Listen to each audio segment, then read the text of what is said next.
Bueno, vamos a comenzar con el congreso de hoy, 19 de junio, con Carlos Sigbart. El tema de hoy, la importancia de la educación emocional en los climas institucionales. Así que bueno, Carlos, bienvenido. Vamos a grabar este congreso porque bueno, tuvimos algunos inconvenientes con Zoom y se lo vamos a pasar a todos los asistentes. Así que gracias, Carlos, por estar y bueno, comenzamos. Bueno, muchas gracias, Cristian, y bueno, un saludo para todos y sí, por fin vamos a poder estar en contacto a través de este Zoom. Y bueno, comenzamos sin mediar la influencia de la educación emocional en los climas institucionales. Yo como supervisor escolar, la mayoría de las veces cuando ingresaba a las escuelas, lo que veía era esto, ¿no? Cómo resolver las formas en que se convivía dentro de las instituciones, ¿no? Hablábamos poco de pedagogía, sino que más en esto de los climas institucionales. Y fíjense que para decir cómo nos sentimos dentro de las instituciones, utilizamos una palabra de la meteorología, clima.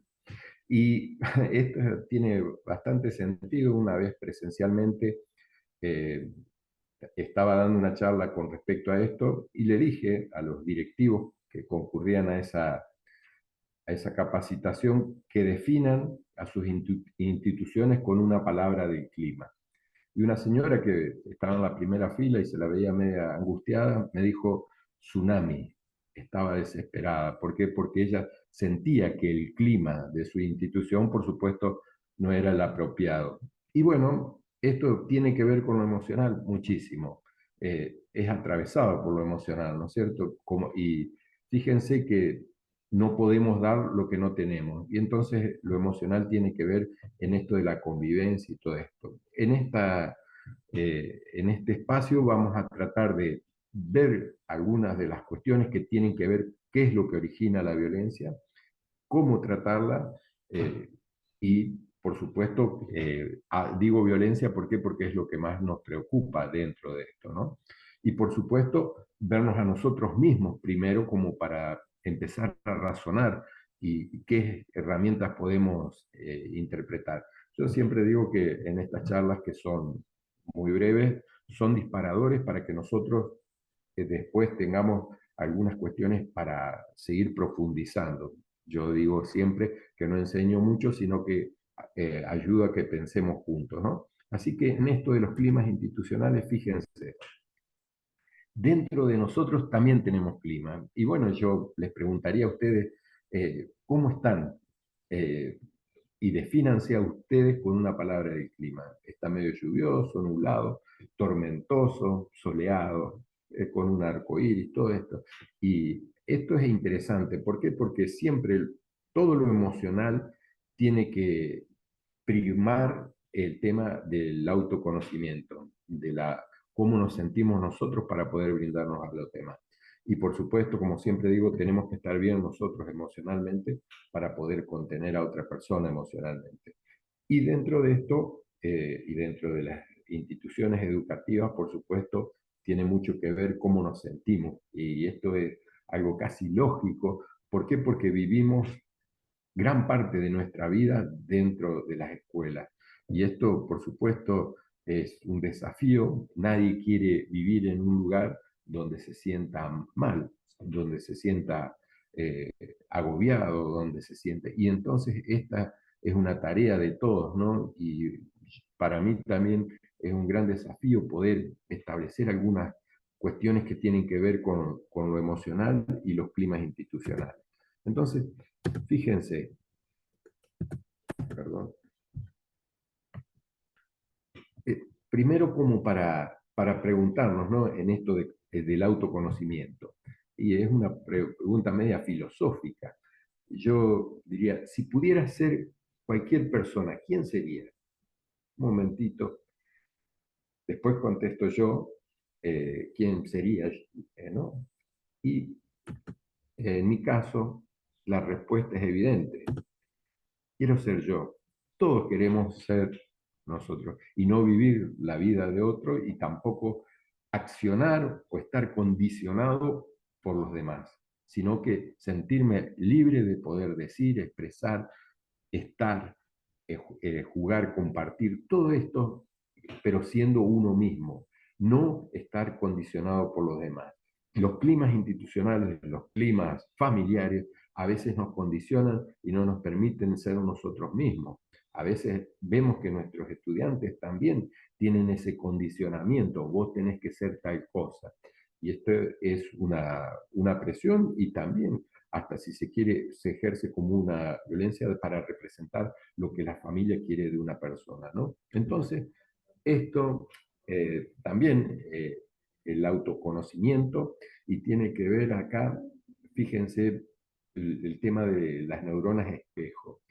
Acá nosotros podemos advertir cómo se siente cada una de estas 6 personas con solo mirar su rostro, ¿no? Y yo en las charlas siempre pregunto, bueno, ¿a quiénes de estas 6 personas ustedes elegirían como jefe?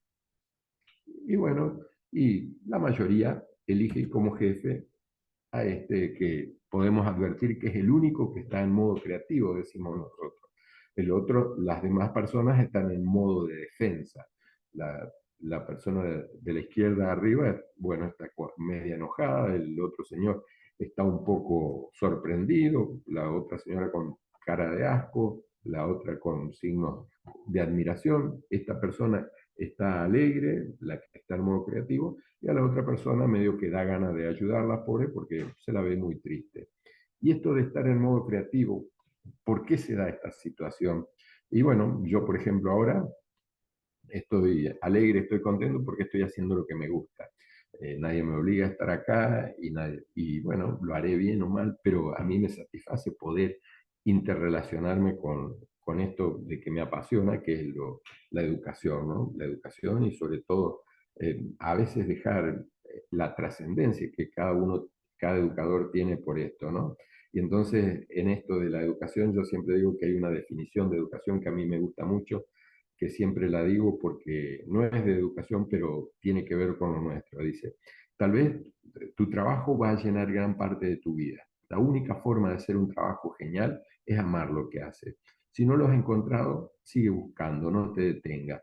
Al igual que con todos los asuntos del corazón, lo sabrás cuando lo encuentres y se pondrá mejor y mejor conforme los años pasen. Sigue buscando, no te detengas. ¿Quién decía esto? Steve Jobs. Y él pedía que sus operarios tengan, que amaran lo que hicieran. Y yo siempre insisto con esto que la educación es un acto de amor.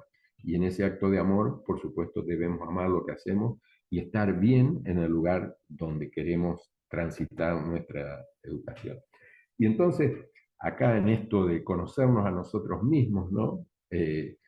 Empecemos a preguntarnos, ¿cómo están mis habilidades sociales? Como un test de autoconocimiento, ¿no? Me encantaría estar presencialmente porque esto nos llevaría una charla entera y poder relacionar con todo esto, ¿no? Eh, Mantengo la posición existencial, yo estoy bien, tú estás bien, esto es lo que veníamos hablando, ¿no? Tengo que estar bien para que los demás estén bien. Otra cuestión, intercambio abundantes caricias positivas, qué bueno lo que estás haciendo, ese andamiaje emocional, ir apoyando emocionalmente a las personas que están a mi alrededor con un mensaje positivo, un mensaje de, por supuesto, hacer sobresaltar lo que está bueno, lo que está bien, lo que están haciendo de buena forma, ¿no? ¿Por qué? Porque lo que crece es a lo que les prestamos atención y este tipo de caricias son esenciales. Todas las personas necesitamos todos los días que nos confirmen que somos queridos y por supuesto a nuestros estudiantes también y nosotros en nuestras relaciones de trabajo, familiares también es así. Otra cuestión, acentúo lo positivo y corrijo con respeto. Esto es interesante, viene en línea con lo que vengo diciendo, pero también la corrección, porque a veces hacemos mucho énfasis en lo que está mal y lo sobredimensionamos y dejamos ese punto de vista de lo que está bueno y lo que podríamos establecer como un criterio de que propenda ese error, corregirlo, pero transformar ese error en un aprendizaje, ¿no? Averiguo qué desean, necesitan y los ayudo para lograrlo. Esto también. ¿Qué te gustaría hacer? Esta focalización, esto y tener algún planeamiento a corto plazo e ir lográndolo juntos o ayudar a esto.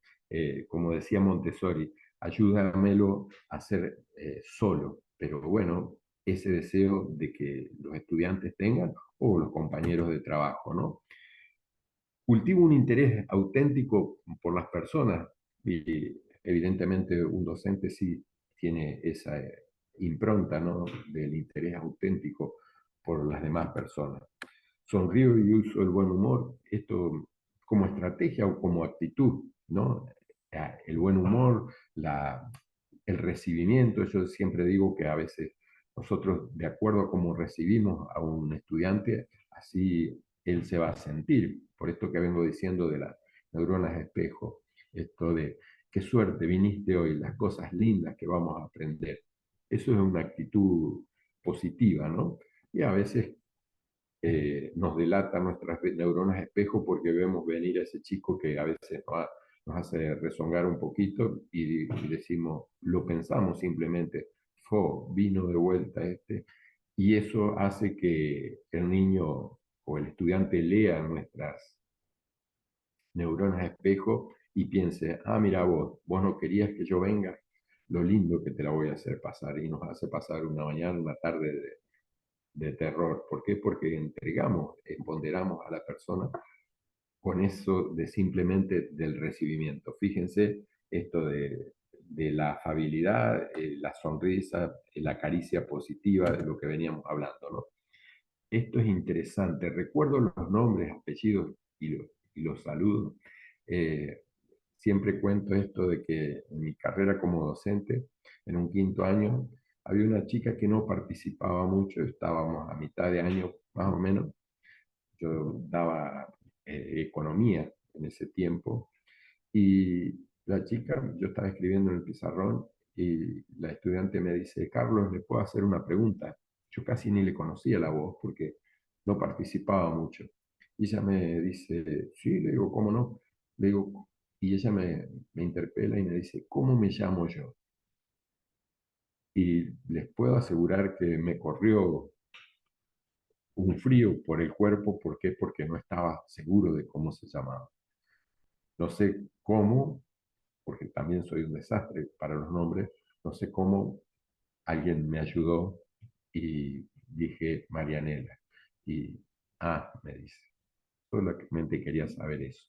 Y entonces eso, yo digo, qué importante esto, ¿no? Tenerlos en cuenta todos, porque a veces tenemos en cuenta al que se comporta más o menos mal o a ese chico que es sobresaliente. Pero en el intermedio, la gran mayoría son también a los que nosotros tenemos que tener en cuenta. Y yo considero sí que la educación debe propender a esto de trabajar más individualmente, ¿no? Y de tener ese contacto directo con cada uno de ellos de acuerdo a cada necesidad emocional que vaya apareciendo. Escucho activamente, esto también, generar espacios de diálogo, esto ante distintas problemáticas que tienen que ver con la convivencia, eh, generar espacios de diálogo y la escucha atenta es primordial. Y en los estudiantes nosotros incidimos en que tienen que enseñar, nosotros tenemos que enseñar a decir cómo estás, cómo te sentís, por qué me siento de tal o cual manera, poner en palabras lo que sentimos es de vital importancia. Detecto qué les interesa y hablo de eso. Esto también a veces nosotros, en mi época de estudiantes, a veces los profes decían, ustedes me quieren hacer perder tiempo, que no hablemos de la materia. Y yo considero que no es ninguna pérdida de tiempo hablar de los intereses de los estudiantes. ¿Por qué? Porque nosotros enseñamos para la vida y ellos, cualquier situación que estén transitando, si nosotros con una palabra de aliento, de consuelo, de tranquilidad, de inspiración, podemos hacer algo por ellos, es de vital importancia.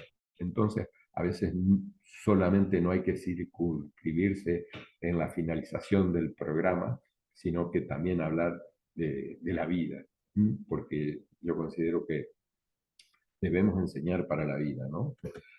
Invito a sentirse importante. Esto, y no sobredimensionar, pero sí cada participación, fíjense que para forjar la autoestima en un grupo, que un chico pueda hablar y dar su opinión hacia el grupo, ya eso fomenta la autoestima y eso lo hace sentir importante. Que yo invite a un chico que pueda ayudar a otro, eso lo hace sentir importante.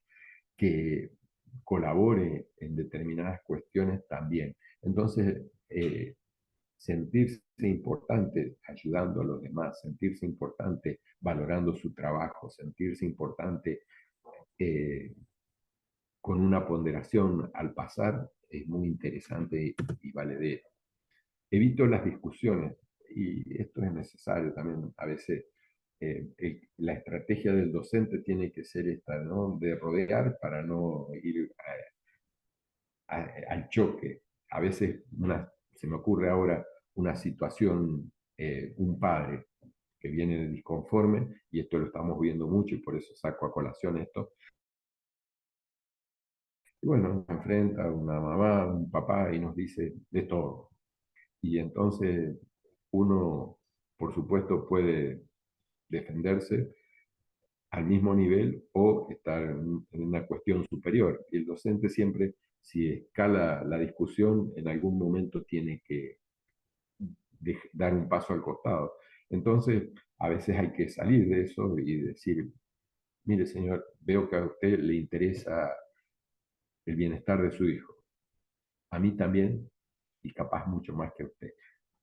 Sin evitando esa discusión de quién tiene razón, ¿por qué? Porque a veces se utilizan adjetivaciones personales que no nos llevan a ningún lado, ¿no? Acepto mis errores sin rebajarme, no hay que tener miedo a decir me equivoqué, en esto estuve flojo, porque, o pedir perdón, no hay problema, pero sin decir soy tal cosa, ¿no? Sin adjetivarse, pedir perdón, eso está bueno. También, a ver, mantengo una actitud amable, esto bueno, es casi una versión, induzco el sí a una actitud positiva en los demás, ¿no? Eh, Les invito a hablar y expresarse en consonancia de lo que venía, ¿no? Yo después voy a pasar este material para que ustedes lo puedan repasar. No sé si vamos a llegar a hablar de todo lo que tengo preparado, pero me interesa así que dejarles este material como para poder charlarlo en los equipos directivos, docentes, como para que tener algunos recursos, ¿no? Y refrescar la memoria. Proteger cuando se sientan mal o inseguros. Esto también es lo que yo hablaba del andamiaje emocional. Riqueza en la comunicación y en la dramatización. A veces hablar con ese histrionismo y no en algo simplemente monótono, sino que el histrionismo, la comunicación, la forma de comunicación, tiene que ver con esto, cómo nos comunicamos con los demás y a veces generar curiosidad, generar sorpresa, generar interrogantes, tiene que ver para tener también a los estudiantes atentos. Esto es interesantísimo. Uso paradojas, metáforas y el desafío. ¿Qué sentís vos si ves una persona tirada y la ayudás? ¿Qué sentís vos si ves una persona tirada y te haces el tonto? ¿Sentís lo mismo?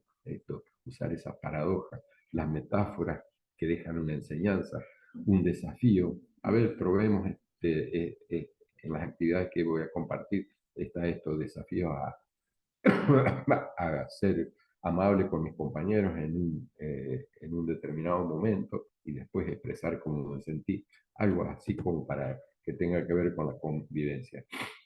Liderar con preguntas en vez de orden. Hay que hacer tal cosa. ¿Qué les parece si emprendemos el viaje a determinado contenido, a determinado tema? Esto también, ¿no? Así que repasado esto, tenemos que ver también, y muy rápidamente, esto de los estados de ánimo restrictivos: resignación, desesperanza, resentimiento, confusión, agobio, arrogancia. ¿Por qué pongo esta lista que es media lúgubre? ¿Y por qué? Porque a veces nuestros estudiantes se sienten así. Y yo siempre digo que, ¿por qué? Por el contexto donde viven. Los medios condicionan, los medios donde viven nuestros estudiantes condicionan, pero no determinan. ¿Por qué no determinan? Porque existe la escuela. Pero tenemos que saber que ellos se pueden sentir así, con un estado de ánimo restrictivo, y que porque no lo pueden poner en palabras, por supuesto la consecuencia es que lo hacen de una forma a veces violenta, de una forma de retracción, una forma de escape, eh, o otras cosas, ¿no?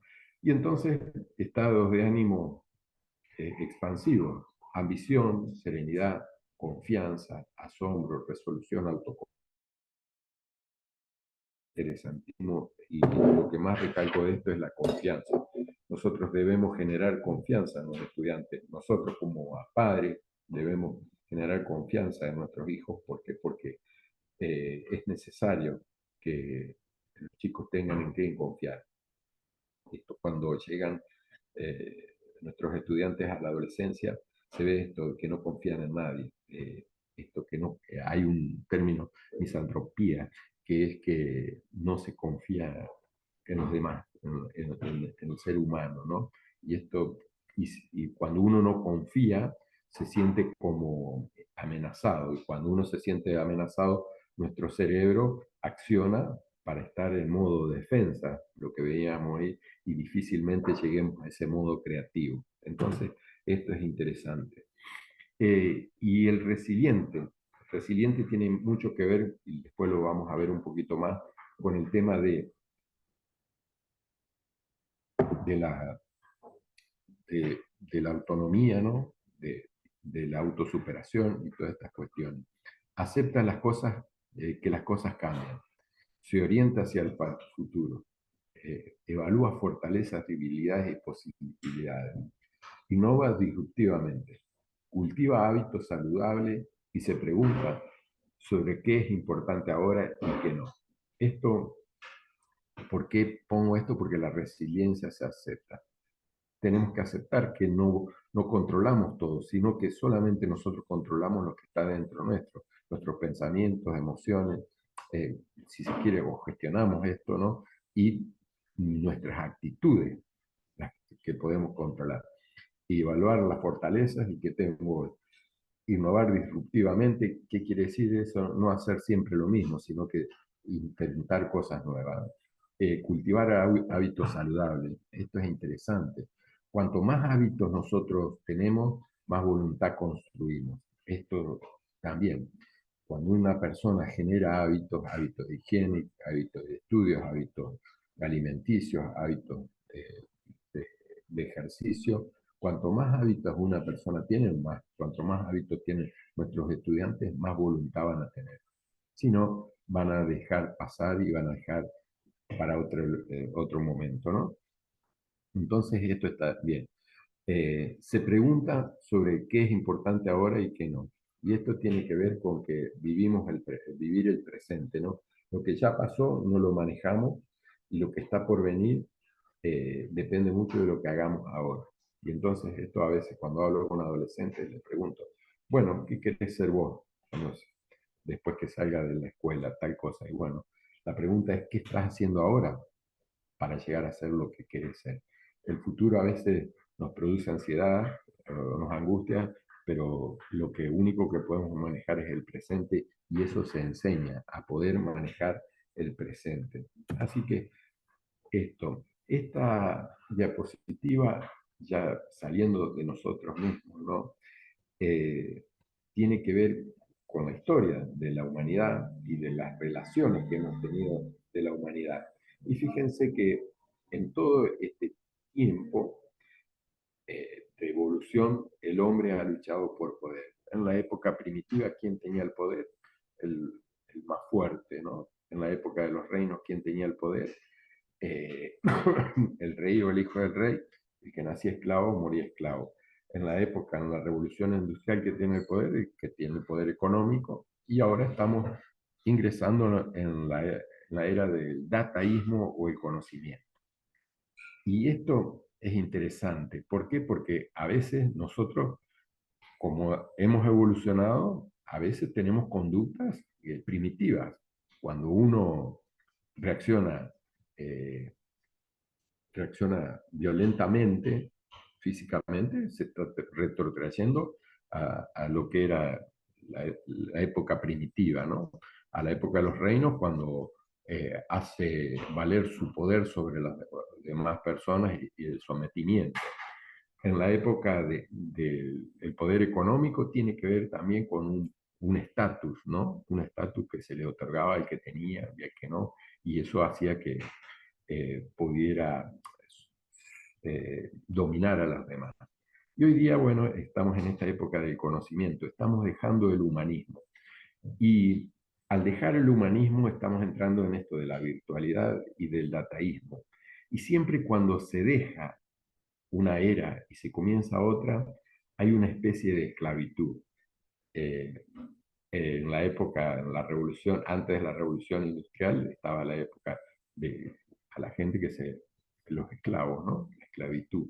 Y hoy día, eh, esta esclavitud no va a ser como la anterior, pero podemos y estamos corriendo el serio riesgo de tener como una esclavitud virtual si nosotros no tenemos un espíritu crítico y podemos decir,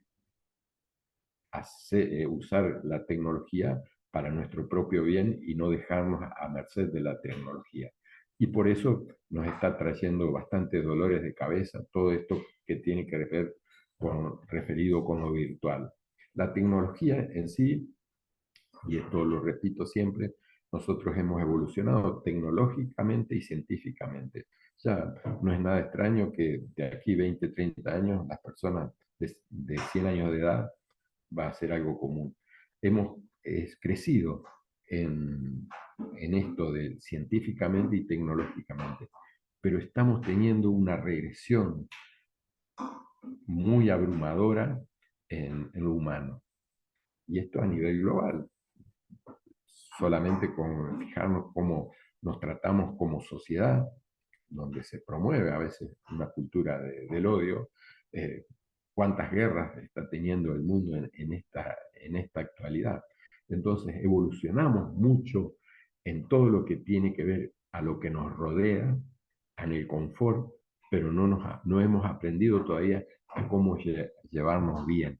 Y esto tiene que ver cómo nos llevamos y también esto de cómo la escuela enseña a, a cómo transitar y a cómo convivir de una forma amena, de una forma civilizada y todo esto. Porque fíjense qué interesante, a veces se le, eh, eh, a veces hacemos mucho énfasis en lo genético. Y bueno, nosotros es violento porque es esto. Yo considero que actualmente ya hay estudios que lo genético tiene algo que ver porque nuestro cerebro tiene todas esas, ha evolucionado y hasta llegado aquí. Pero lo genético se exalta o no de acuerdo al contexto. Entonces, en esto de la evolución, Lamarck, que estuvo antes que Darwin, decía que Darwin eh, ponderaba la supervivencia del más apto. Lamarck decía que nosotros evolucionamos gracias a la colaboración y la cooperación, y tiene mucho sentido. Pero hoy día, bueno, eso también tenemos que todavía seguirlo enseñando, la cooperación y la colaboración. Y este es el desafío y por supuesto, donde el chico, a dónde se le enseña al estudiante, y en la escuela, y la escuela tiene que enseñar esto, ¿no?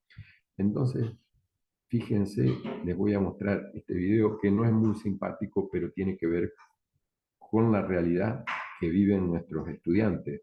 A veces decimos que nosotros estamos mal, que no sabemos, pero nuestros estudiantes están peor. ¿Por qué? Porque el contexto del que yo les hablaba, ¿no? A ver acá, ahí vemos si podemos ver.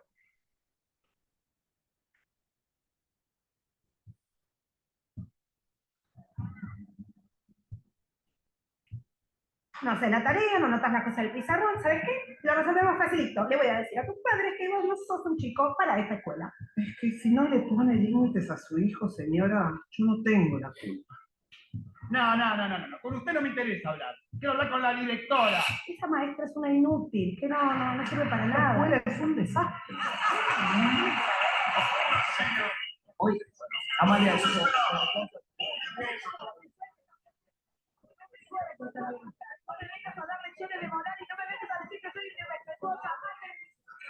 Roger that. Lockwood, lock. Get to your station. Stop the En la computadora, lo que ven en la tele. este chico es un maleducado. ¿Un vago? ¿Eh? No tenés cura. Las cosas que entran por un lado te salen por el otro. No podés proteger una idea. Se fue que arquitecto. Con esto sabés qué hay que hacer. Pum, pum, pum. Chao. Decilo chiquito. Eso. Seguridad. Y no se puede salir a la calle. La sociedad quiere matar.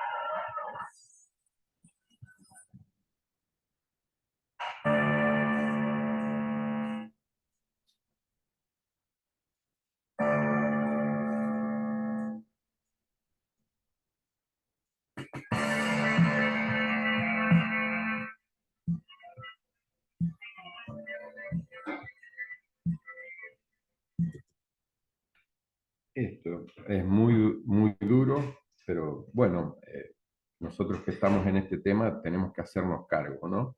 Y esto, la violencia es social. La violencia, yo no coincido con esto, que la violencia escolar no existe, sino que la violencia social que desemboca en la escuela.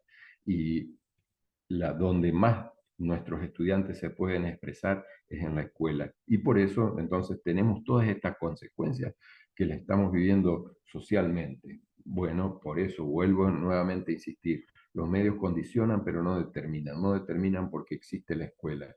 Y entonces, los tipos de violencia en la escuela, la física, la psicológica, esto está muy simplificado, pero también puede existir la violencia virtual, la violencia de todos los órdenes, ¿no? Pero todo desemboca desde lo social hacia la escuela.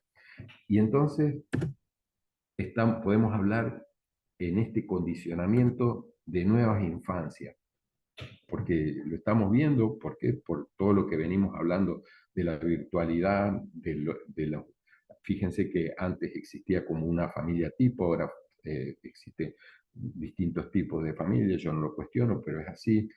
Antes no hablábamos de tantas patologías, esto también de la medicalización de la infancia. Fíjense un montón de abanicos que nosotros estamos viviendo en el día de hoy. Hay chicos, salas con muchos acompañantes de chicos que tienen distintas características que nosotros necesitamos incluir, pero estas son las nuevas infancias, y si hay este tipo de nuevas infancias, también debe existir los nuevos docentes. Y los nuevos docentes, no quiero decir que hay que echarlos a todos y buscar docentes nuevos, sino que nosotros, reconvertidos, y bueno, los que estamos en esta reunión y viendo esto y pensando esto, es cómo nosotros podemos reconvertir a este docente, ¿no? Para un mundo actual.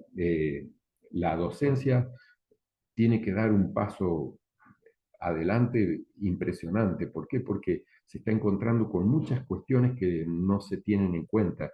Y sobre todo para la convivencia, la previsibilidad tiene mucho que ver. Siempre este ejemplo, si un médico hace 100 años lo hubiesen puesto a dormir y lo despiertan, hoy lo meten en un quirófano, y el médico diría, uy, qué cambiado está todo. Si a un docente lo hubiesen puesto a dormir 100 años y lo hacen entrar a un aula, no ha cambiado nada. Entonces, esto también nosotros tenemos que hacernos cargo de que necesitamos nuevas estrategias. A veces decimos, yo pregunto, ¿no? ¿Por qué estudiantes encuentran motivación en el recreo. Y las preguntas más comunes, las respuestas más comunes son porque son libres, porque juegan, porque... Y bueno, y después pregunto, ¿y cómo? Y dentro del aula no puede ser libre, no pueden jugar. ¿Y cómo? Y en el patio no pueden aprender. Nosotros hacemos estancos los lugares, por decir alguna característica que debemos cambiar. Estamos muy acostumbrados a hacer, esto se hace porque siempre se hizo. Y esto tiene que empezar a cambiar, ¿no? ¿Por qué? Porque los tiempos han cambiado y están cambiando vertiginosamente y la escuela tiene que dar respuesta a todo esto, ¿no es cierto? Entonces, fíjense, eh, yo tomé acá conductas de nivel inicial. Esto lo podemos potenciar en los distintos niveles. Por ejemplo, conductas desreguladas, dificultades para compartir, agresiones físicas, llanto inconsolable. Con eso se están encontrando hoy día las maestras jardineras. Esto se va acrecentando de acuerdo al nivel. Entonces, tenemos mucho que ver esto de una persona, un chico que tiene una conducta desregulada, dificultad para compartir, agresiones físicas. Todo esto hace a que ese contexto, ese clima institucional, no sea el más agradable. Y entonces, esto, vuelvo a insistir, el contexto también es el que nosotros tenemos que programar para que estas conductas sean tenidas en cuenta, ¿no? Detrás de cada conducta hay una emoción que necesita ser comprendida. Y esto también. Un chico no puede venir a la escuela y decir, mira Carlitos, hoy no tengo un buen día, por favor no me moleste. Sino que eh, lo más fácil es lo primitivo. Ataca. ¿Por qué? Porque está en modo de defensa. Y en ese modo de defensa va a atacar de una forma agresiva y violenta, ¿no? Con lo que tiene. Y entonces es necesario saber y tener en cuenta algunos tipos de personalidad. Fíjense, una persona adulta, un adulto vergonzoso, ha sido un niño censurado. Esto, fíjense lo que tiene, el impacto que tiene la educación, ¿no? Y cómo nosotros acompañamos a esos niños, ¿no? Un adulto insensible, un niño hipersensible, un adulto presumido, un niño ignorado. Se toma a veces la vida, la niñez hace que el adulto se tome revancha de lo que sufrió en la niñez, ¿no? Un adulto malo, un niño maltratado. En esto también, a veces hay niños que crecen con caricias negativas y ellos piensan que eso es un tipo de caricia. Ese tipo de caricias, que son caricias negativas, un niño que crece con ese tipo de caricias llega a la adolescencia y tiene que elegir entre el dolor que producen esas caricias y la nada, y eligen el dolor. ¿Por qué? Porque es lo que vivieron. Y eso lo replican en sus hijos. Fíjense que acá tenía razón Napoleón, para educar a un niño hay que empezar 30 años antes educando a sus padres. Esto también. Un adulto quejoso es un niño subestimado. Hay gente que está en esa zona de confort que se vive quejando y enoja a los demás, ¿no? Pero se vive quejando, ¿por qué? Porque se siente bien con él mismo a través de esto. Y para eso, entonces, hay que comprender, es aliviar, he puesto yo acá, eh, hay situaciones, ante situaciones de estrés, ante situaciones comprometidas, ¿cómo reaccionamos? La persona sensible se vuelve más vulnerable y a veces entre los chicos que son sensibles son más vulnerables y son más atacados y por supuesto son más agredidos, ¿no? La persona tímida se bloquea, no puede decir lo que está sintiendo. La persona impulsiva se vuelve más agresiva y la obsesiva más obsesiva y así. La perfeccionista tiene insatisfacción en todo. ¿Por qué? Porque necesita que todo le salga como él quiere. Y esto es interesante para ya entrar de lleno en lo que es la convivencia, ¿no? Les enseñamos a comer, les enseñamos a andar, les enseñamos a ir al baño, a lavarse los dientes, a leer, a atarse los cordones. ¿Por qué cuando tienen una conducta errónea, en vez de enseñarles a comportarse, los castigamos, les castigamos? Y esto a veces también, ¿no? Siempre hay ante una conducta disruptiva hay una historia detrás, ¿no?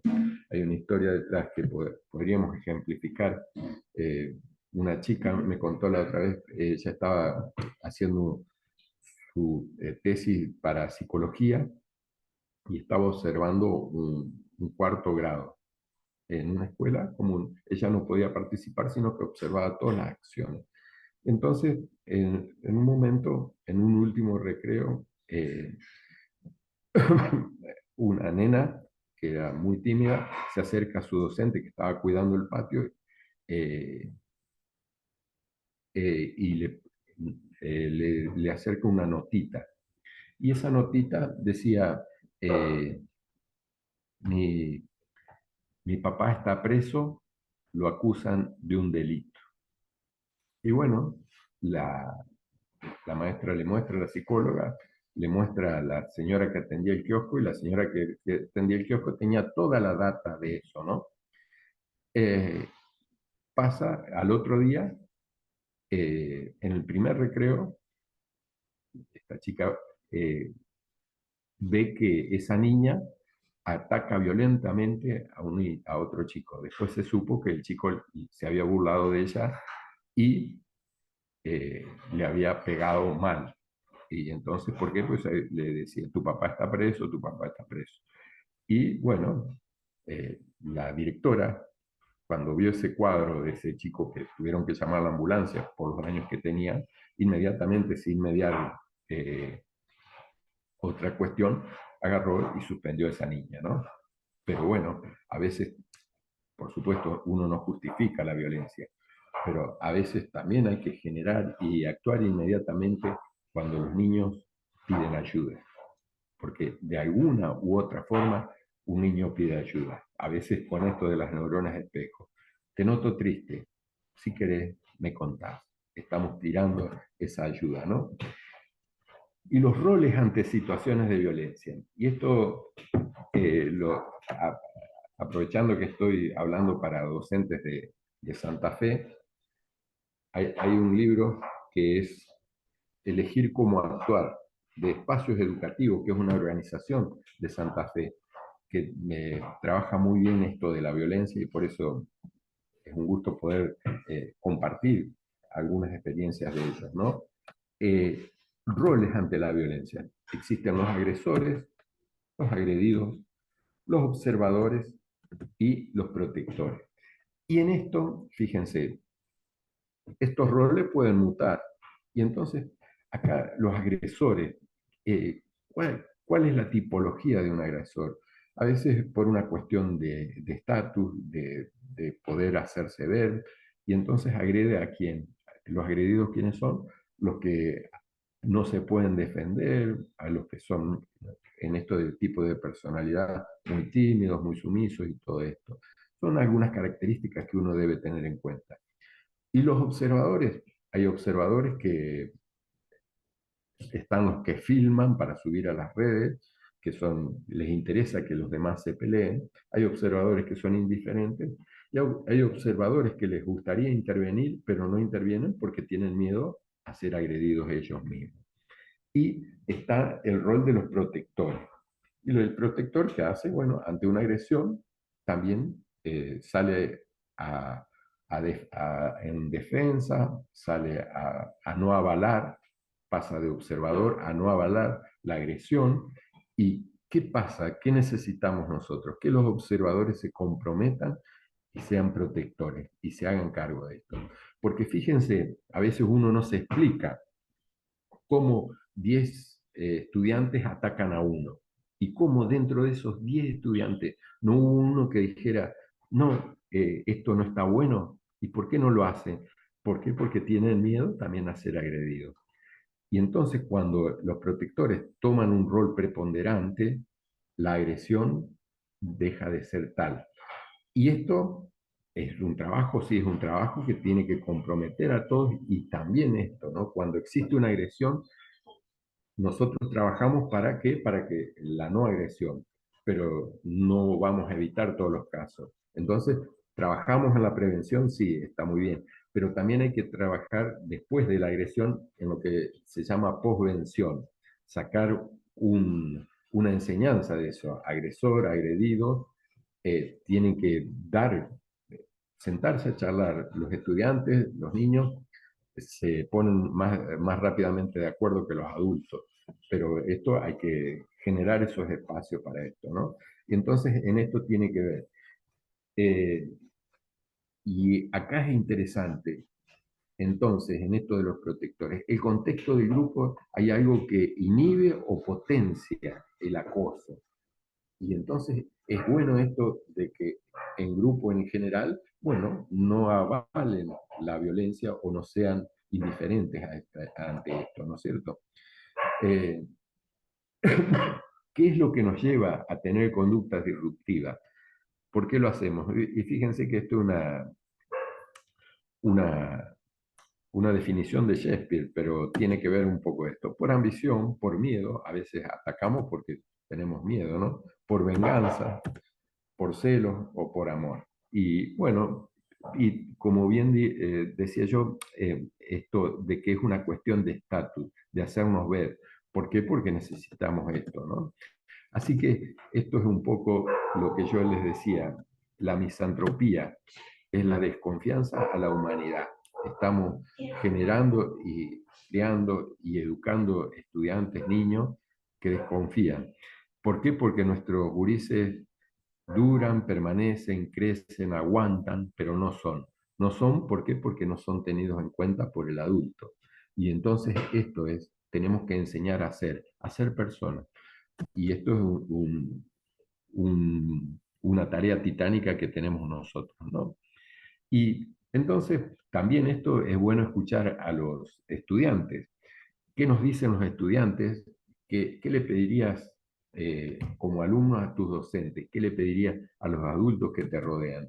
Y fíjense, esto es una encuesta de 10.000 adolescentes, que me guíen y me aconsejen, que me muestren pasión por lo que hacen, que sepan de lo que hablan, que me abran la cabeza, dirían ellos, ¿no? Que me transmitan sus experiencias, logros y frustraciones, que me escuchen en mis opiniones, un poco lo que veníamos diciendo, que respeten mis tiempos de respuesta. ¿Qué se pone en juego? La asertividad, la empatía, la voluntad, la autonomía, la autoestima, el razonamiento, el pensamiento crítico, todo esto se pone en juego para nosotros los docentes y para estimular a nuestros estudiantes. Y fíjense en esto, todavía coexisten dos paradigmas, el viejo paradigma y el nuevo paradigma. La pelea y ese conflicto como una oportunidad del nuevo paradigma, y este paradigma que yo les venía diciendo, ¿no? La posvención, después del conflicto, ¿qué aprendizaje sacamos? Confrontación, el abordaje de cooperación, a donde colaboran los observadores que se pasan a ser protectores. Gano o pierdo, el viejo paradigma, ganar y ganar. Desconfianza, ruptura de relación, confianza, conservar la relación. Las consecuencias sociales, violencia, inseguridad, cooperación y consenso. Todo esto, ¿no? Y acá, bueno, esto es individualismo y punitivo, y vamos en esto, ¿no? En la educación, en todo, vamos de una tenemos una propuesta humanista, pero vamos de lo punitivo a lo humanista, preventivo y propositivo. Pero cuando no nos da resultado algo, volvemos a amonestación, reducción de jornada, castigo, ¿no? Y esto nos pasa, vamos del conductismo al constructivismo, pero cuando el chico no aprende, vuelta al conductismo, memorice. Vamos de una planificación normativa a una planificación estratégica, pero cuando no nos da resultados lo estratégico se vuelve acá se hace lo que yo digo, algo netamente constructivo, ¿no? Y entonces esta participación en la convivencia escolar, valores, normas, límites, emociones, todo esto, ¿no? Y esto es interesante. Nosotros sabemos cómo comportarnos, sí, pero ¿qué es lo que nos condiciona? El contexto.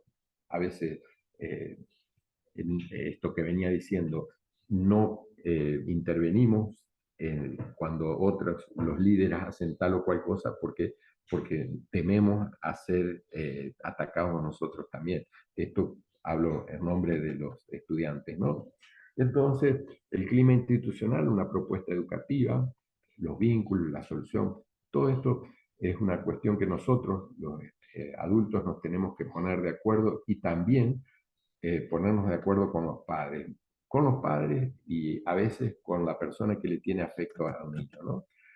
¿Por qué? Porque estamos entrando en una disyuntiva. Se dice, se piensa lo que no se dice lo que no se piensa, se dice lo que no se siente y se siente lo que no se dice. Somos bastante contradictorios nosotros los adultos, imagínense los niños. El apego promueve la atención, la ansiedad la socava. Los niños vienen muy ansiosos, por eso nosotros necesitamos promover esa atención. Las características de las emociones y los sentimientos. La emoción significa movimiento, respuesta emocional, adaptativa, y el sentimiento significa sentir, elaborar un pensamiento consciente, y todo esto, ¿no? Una raíz de donde nace el miedo y la ira, por ejemplo, en esta historia de David y Goliat, a lo que me refería hoy, yo con las historias con una historia podemos dejar una enseñanza, actúa por miedo, eh, es interpretado como una emoción, siente miedo e ira, pero el sentimiento es de fe que puede hacer frente a algo que parecía imposible, ¿no? Entonces, coexisten en un espacio temporal, se solapan o se superponen a veces las emociones con los sentimientos. Y bueno, muy rápidamente, como para la función de las emociones que tiene que ver con lo que venía hablando de esto, de los roles, ¿no? Defendernos de estímulos nocivos y aproximarnos a estímulos placenteros. Cuando nosotros estimulamos a estar bien, a convivir de buena forma, de una forma armónica, bueno, vamos a ir por eso. ¿Por qué? Porque nosotros a veces emocionalmente, ¿qué nos pasa? Hay dos cuestiones, o huir de, del- de- por miedo al castigo, o ir tras el placer, hacer cosas buenas, ¿para qué? Para sentirnos mejor. Entonces, lo que hay que propiciar es eso, hacer cosas buenas para sentirnos mejor, es una forma de placer. ¿Por qué? Porque si no, estamos en ese miedo, modo de defensa que siempre nos sentimos atacados. Esto, yo paso este material porque es muy extenso esto de hablarlo, ¿no? Pero acá, ¿por qué la importancia de la educación emocional? Tomar conciencia de nuestras propias emociones, cómo me siento y de por qué eso tiene una consecuencia después en mi comportamiento, prevenir cualquier tipo de violencia, mantener buenas relaciones con otras personas, contribuir a crear climas emocionales satisfactorios proclives al rendimiento.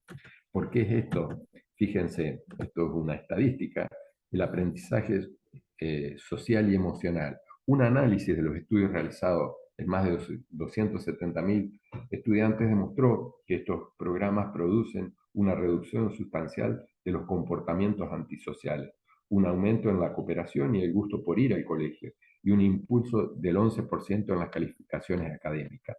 Por eso es tan necesario trabajar primero convivencia y lo emocional para después enseñar. Una persona que no está contenida emocionalmente difícilmente pueda aprender. Entonces, acá esto tiene que ver con las pausas activas para hacer un beneficio. Fíjense que un chico presta atención 7 minutos más de su edad. Un chico de 5 años presta atención 12 minutos. Un chico de 10 años presta atención 17 minutos. Después hay que hacer pausas activas, que activa todas las funciones psicológicas y también del cuerpo, ¿no? ¿Para qué? Para generar bienestar. ¿Por qué es necesaria buscar espacios de calma, de respiración, mindfulness, lo que sea? ¿Para qué? La calma promueve la escucha y la empatía. En cambio, en un clima de alteración, vamos a vivir con ataque y defensa, ¿no? Generamos esto. Esto, fíjense cuando yo le pregunto a los docentes qué sienten de los...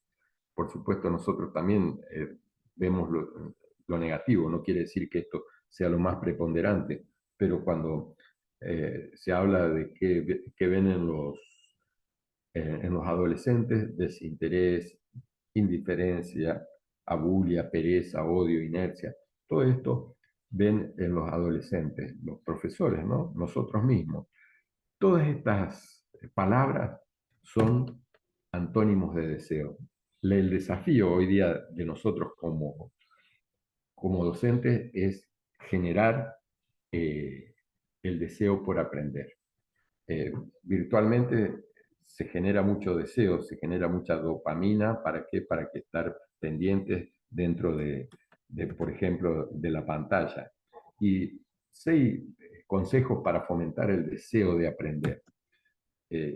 Asociar el aprendizaje escolar con actividades de la vida cotidiana, lo que venía diciendo enseñar para la vida.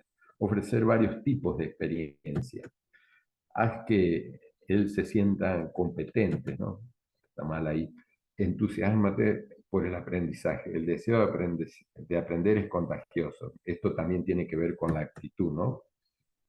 Concentrarse en el aprendizaje del estudiante, no en sus calificaciones. En esto de la evolución diaria, de la autosuperación, de los tiempos, de que no todos, esto de las inteligencias múltiples de Gardner, no todos somos buenos para lo mismo, ¿no?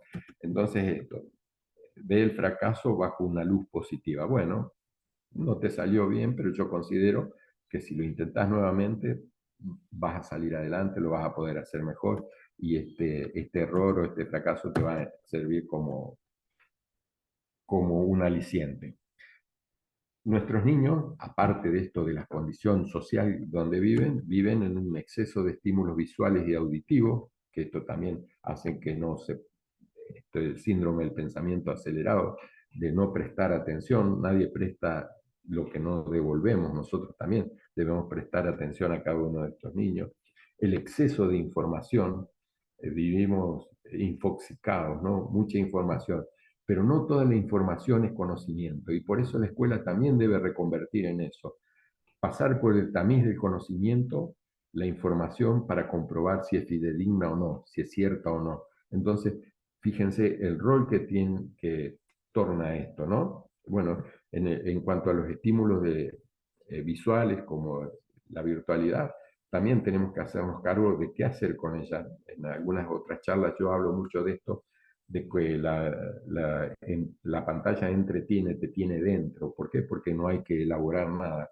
Como el cerebro no le gusta gastar energía, entonces mirar una pantalla te da un pensamiento concreto que no necesitas pensar mucho. En cambio, si uno lee, ese pensamiento es abstracto y el cableado neuronal que necesitamos es mucho más rico. Por supuesto, entonces hay que propender a que el niño ingrese a la cultura de la lectura por placer para después entrar en lo virtual, porque si no, difícilmente siempre el cerebro va a elegir lo que le da menos trabajo, salvo que estimulemos la voluntad. Ante el mismo problema, el que piensa no lo voy a poder resolver, el cerebro se pone contento porque puede decir qué suerte, acá no hay que trabajar.